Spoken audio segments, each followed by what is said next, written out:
Good morning. ঘুম যায়নি এখনো। হ্যাঁ, এই তো ঘুম থেকে উঠলো সকালবেলা। এখন আমরা ব্রেকফাস্টের প্রস্তুতি চলছে। মেয়েকে আপেল কেটে দিয়েছি, একটু কেক কেটে দিয়েছি, ও খেয়ে নিয়েছে। আমরা এখন বানাচ্ছি ব্রেড টোস্ট আর তার সঙ্গে ডিমের অমলেট আর চা আর একটুখানি ফ্রুট জুস। আমরা এখান থেকে যেরকম বাবলি বলছিল ইন্সব্রুকের উদ্দেশ্যে যাব। আজকে ওয়েদারটা এতটা ভালো দেখাচ্ছে না, তাই জন্য আমি একটুখানি ঠিক চিন্তা বলবো না, একটুখানি প্ল্যানিং করতে হচ্ছে আমাদের বেশি করে, যে কোন টাইমে গিয়ে পৌঁছলে আমাদের তো আগেই বলেছি যা যাবর জীবন, ওখানে গিয়েও খুঁজতে হবে যে কোথায় থাকবো না থাকবো, সেগুলো করতে হবে। তার জন্য আমরা এইটা হয়ে গেলেই বেরিয়ে যাব এখান থেকে। তারপর একটা ফলসে যাব, ওয়াটার ফলস, সেটা দেখে আমরা ইন্সব্রুকে চলে যাব। ওয়াটারফলটার নাম হচ্ছে লিচফল। ওয়াটারফলটার নাম লিচফল। তুমি যে আমাদের জন্য ফ্রাইড রাইস বানিয়েছো সেটা বলো। হ্যাঁ, ফ্রাইড রাইসটা আমি বানিয়ে রেখেছি। এটা হচ্ছে স্পেশাল ফ্রাইড রাইস, ডিম দিয়ে আলু দিয়ে একটা ফ্রাইড রাইস বানানো হয়েছে। আলু দিয়ে ফ্রাইড রাইস বলো? হ্যাঁ, আলু দিয়ে ফ্রাইড রাইস বানানো হয়েছে। এই ফ্রাইড রাইসটা আমরা আজকে দুপুরের লাঞ্চ হিসাবে খাবো, কারণ রাস্তায় যেতে যেতে আমরা কোথায় কোন পরিস্থিতিতে থাকবো, কোন খাবার পাবো কি পাবো না সেসব জানি না। তাই জন্য তুমি যখন হাঁটতে বেরিয়েছিলে আমি এই ফ্রাইড রাইসটা বানিয়ে রেখে দিয়েছি। এরকম মানে একদম প্রাইভেট কুক যে আমার আছে, যে আলু দিয়েও ফ্রাইড রাইস বানিয়ে আমাকে খাওয়ায়, এটার জন্য একটা বিশাল ব্যাপার, তাই না? বুঝো বলো, এক্সপেরিয়েন্স, তাই তো? না না, আমরা এরকম মাঝে মাঝেই সুমনের হাতের অদ্ভুত অদ্ভুত রান্না খাই। আলু দিয়ে ফ্রাইড রাইস, তারপরে আলু দিয়ে ম্যাগি, এরকম অনেক কিছু সুমন আমাদের মাঝে মাঝে করে খাওয়ায়। বাড়িতেও করো অদ্ভুত রান্না, তাই না বুঝো? তারপরে কোনটার মধ্যে ধনেপাতা দিতে নেই, ধনেপাতাই হয়তো কতগুলো দিয়ে দিল, বললো খাও ভালো লাগবে। যাই হোক, ভালোই রান্না করে আমাদের খাওয়াও তুমি, অসুবিধা হয় না। এখন কি অমলেট হচ্ছে আমাদের? হ্যাঁ, অমলেট হচ্ছে। বুজুরটা আগে বানিয়ে দিই। এটা হচ্ছে আমাদের ছোট সংসার, সমস্ত জিনিসপত্র ভেতরে ভেতরে ঢোকানো আছে, যেটা তোমার একদমই অভ্যাস নেই। ওটা বানিয়ে দিয়ে তারপরেতে অনিয়ন কাটবো, কারণ বুঝু আবার অমলেটে অনিয়ন খায় না। সুমন বাড়িতে হলে বলে যে এত গুছিয়ে রাখলে জিনিস আমি খুঁজে পাই না, তুমি এত গুছিয়ে রাখবে না। আর এখানে এখন এত ছোট জায়গা, ওকে নিজেকেই গুছিয়ে রাখতে হচ্ছে সব কিছু। এটা একটা ওর জন্য বিশাল ডিফিকাল্ট হয়ে গেছে, তাই না সুমন? সবকিছুই অভ্যাসের ব্যাপার, মানুষ অভ্যাসের দাস। যাই হোক, এখন আমাদের রান্না বান্না খাওয়া দাওয়া চলছে। আবার আমরা যখন বেরিয়ে যাব রাস্তায় আপনাদের সঙ্গে দেখা হবে। যেরকমটা বলছিলাম, আমরা বেরিয়ে পড়লাম ইন্সব্রুকের পথে। এই রাস্তাটা দিয়েই কালকে হেঁটে বাড়ি ফিরছিলাম, প্রায় 1 কিলোমিটার। আর এখন আমরা গাড়ি নিয়ে যাচ্ছি। দুপাশে শুধু কার পার্ক নয়, ক্যারাভ্যান পার্ক করারও বড় বড় জায়গা রয়েছে। আসলে ক্যারাভ্যানটা তো ইউরোপের কালচার, তাই গরম পড়লেই মানুষ বেরিয়ে পড়ে নিজেদের বা ভাড়া করা ক্যারাভ্যান নিয়ে। আর সবসময় ক্যারাভ্যান রাখার জায়গা বা ক্যাম্পিং সাইটও পাওয়া যায় না তখন সেই সময় মানুষ যাতে অ্যাটলিস্ট ক্যারাভ্যানটাকে কোথাও পার্ক করে রাখতে পারে, হয়তো ক্যাম্পিং ফেসিলিটি পাবে না, তার জন্য এই রাস্তার সাইডে সাইডে ক্যারাভ্যানের জায়গাগুলো করা আছে। আমরা চলে এসে লিচ ফলের কাছে, আর একটুখানি সামনেই একদম জলের আওয়াজটা তো শোনাই যাচ্ছে। চলে এসছি একদম। তোকে ফলো করবো? আচ্ছা। আমাদের গাড়িটা অনেক দূরে পার্কিং করতে হয়েছে, এখানে ক্যারাভ্যান পার্কিং করার জায়গা ছিল না, সেই জন্য বেশ দূরে একটা বড় পার্কিং আছে, সেখানে নিয়ে গিয়ে গাড়িটা পার্কিং করেছি। ক্যারাভ্যান আনলে এটা একটা মাথায় রাখতে হবে সবাইকে, যে কোনো জায়গায় ক্যারাভ্যান পার্কিং করা যায় না। ক্যারাভ্যান পার্কিং করার জন্য একটু বড় জায়গা দরকার হয়, সেগুলো স্পেসিফিক পার্কিং থাকে, সেখানেই পার্কিং করতে হয়। তাই প্রায় 1 কিলোমিটার হেঁটে আমাদের এখানে আসতে হলো। যাই হোক, চলুন, সামনেই হলটা আছে, আমরা দেখি কিরকম, আপনাদেরকেও দেখাবো। দারুণ আওয়াজ, দারুণ আওয়াজ।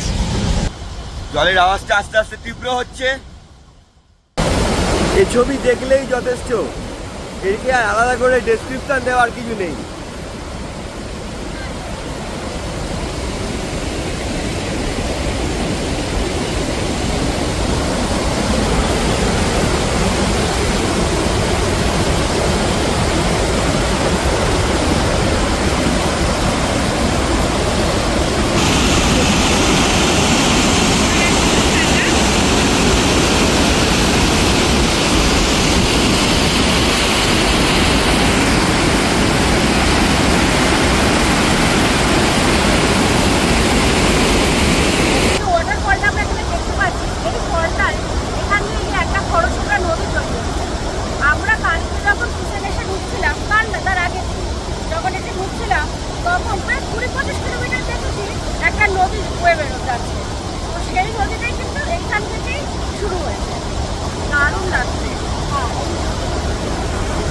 যাওয়ার সময় তো আমরা রাস্তা দিয়ে গিয়েছি, আর আসার সময় দেখলাম পাশ দিয়ে একটা ফরেস্ট আছে। হ্যাঁ চলে আসো, পাশ দিয়ে একটা ফরেস্ট আছে, তার মধ্যে দিয়ে অনেক লোকজন যাচ্ছে।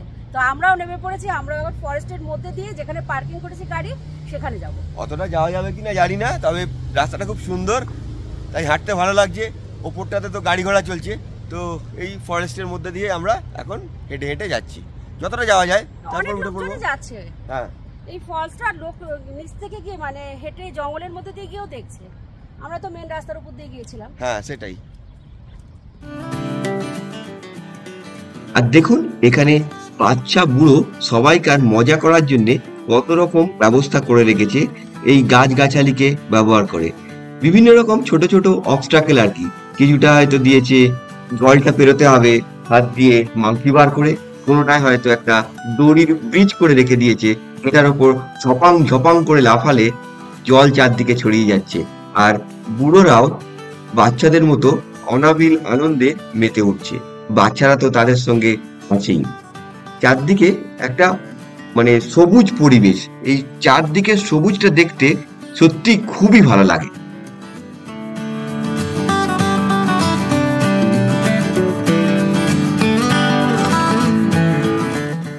এই যে দেখছেন উপরে ব্রিজটা করা আছে, এটা দিয়ে হেঁটে হেঁটে একদম উপরে চলে গেলে একদম পুরো যে গাছ আছে, এই ফরেস্টটা আছে, এটার উপর থেকে একদম দেখা যাবে। তো আমরা আর আজকে যাচ্ছি না, কারণ আমরা অস্ট্রেলিয়া এটা করেছিলাম, তো এখানে এটা দেয় ওই জন্য গেলাম না। কিন্তু এটা দারুণ একটা। তুই কি যেতে চাস? তুই যেতে চাইলে চ। এই তো অস্ট্রেলিয়াতে যাইনি চকে। হ্যাঁ তখন তো অনেক আগে। তাহলে যাবে নাকি? চলো তাহলে। লিচফল দেখে আমরা আবার বেরিয়ে পড়লাম। আমাদেরকে সব মিলিয়ে প্রায় 140 থেকে 150 কিলোমিটার পথ যেতে হবে।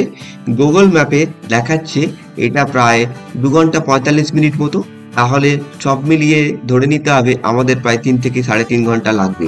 আর এই 3 থেকে 3.5 ঘন্টা রাস্তা ড্রাইভ করতে গেলে মাঝখানে একটুখানি চা কফির ব্রেক তো নিতেই হবে।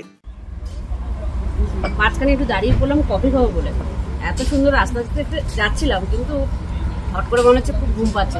সুমন আমি মেয়ে তিনজনেই চলে এসেছি, একটু কফি খাবো, ও একটু কিছু খাবে হয়তো, তারপরে আবার আমরা ইন্সবুকের দিকে যাত্রা শুরু করবো।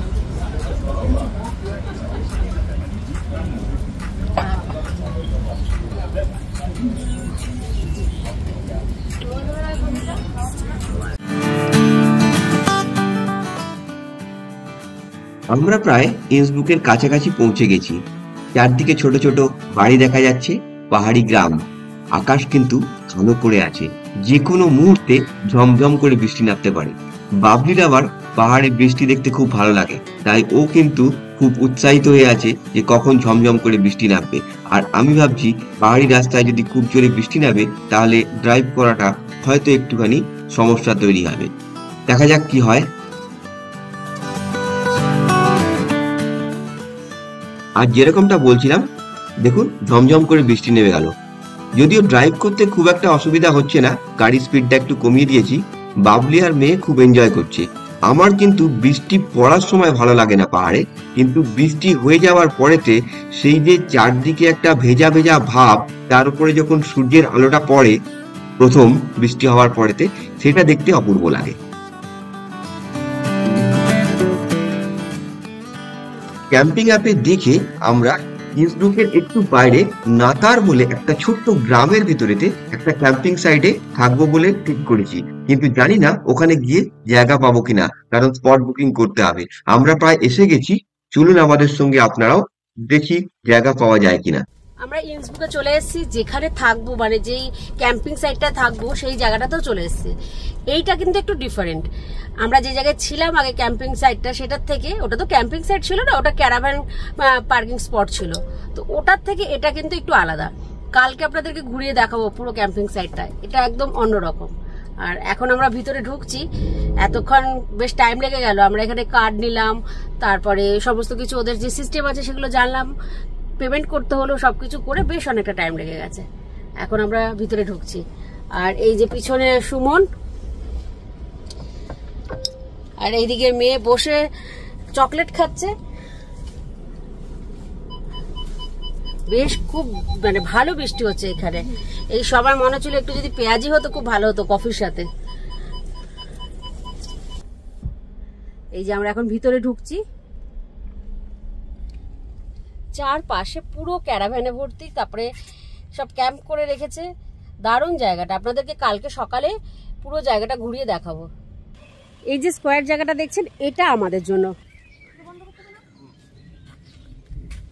ওখানে একটা প্লাস্টিকের আমাদের রেনকোটটা রয়েছে, ওটা দেখো লেগে যাচ্ছে। এখন এটা খোলা হবে, এটা হচ্ছে সুমনের কাজ। বৃষ্টি পড়ছে আসলে, সেই জন্য এটা সুমন খুলে দিচ্ছে। তো এটা তো খোলাটা খুব ইজি, বুজুকে দিয়ে দাও, বুজু তোমাকে ঘুরিয়ে ঘুরিয়ে খুলে দিচ্ছে।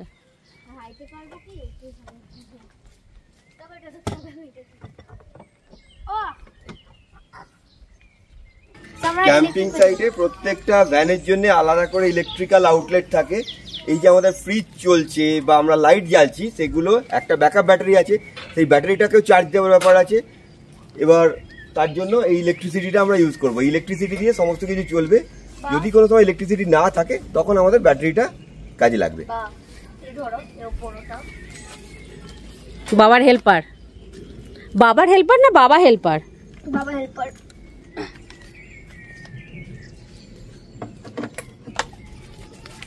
হয়ে গেছে, হচ্ছে চার্জ না। ইয়েস,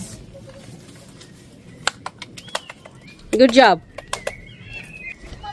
4-5টা এরকম কি আছে, থাকুক।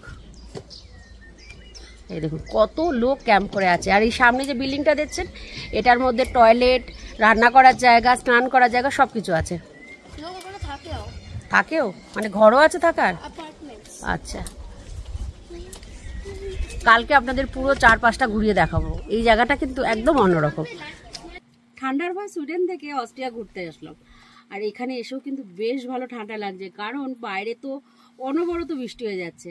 যাই হোক, আপনারা দেখতেই পাচ্ছেন হয়তো যে বাইরে পুরো বৃষ্টি হচ্ছে, একদম অন্ধকার, লোকজন কিন্তু বেশ ঘুমিয়ে পড়েছে। আমরাই মনে এখন জাগা আছি, কারণ এখন আমরা খিচুড়ি খাবো বলে।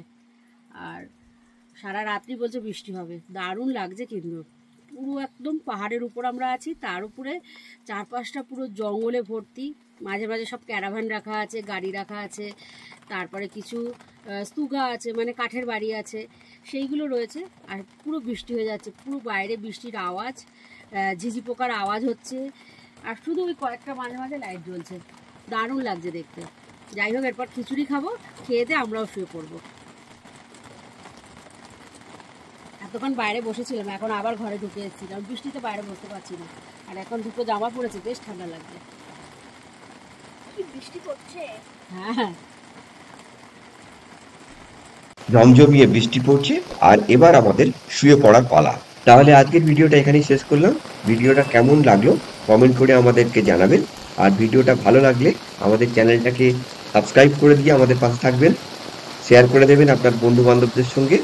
আবার কালকে একটা নতুন ভিডিও নিয়ে আপনাদের সঙ্গে দেখা হবে। Good night.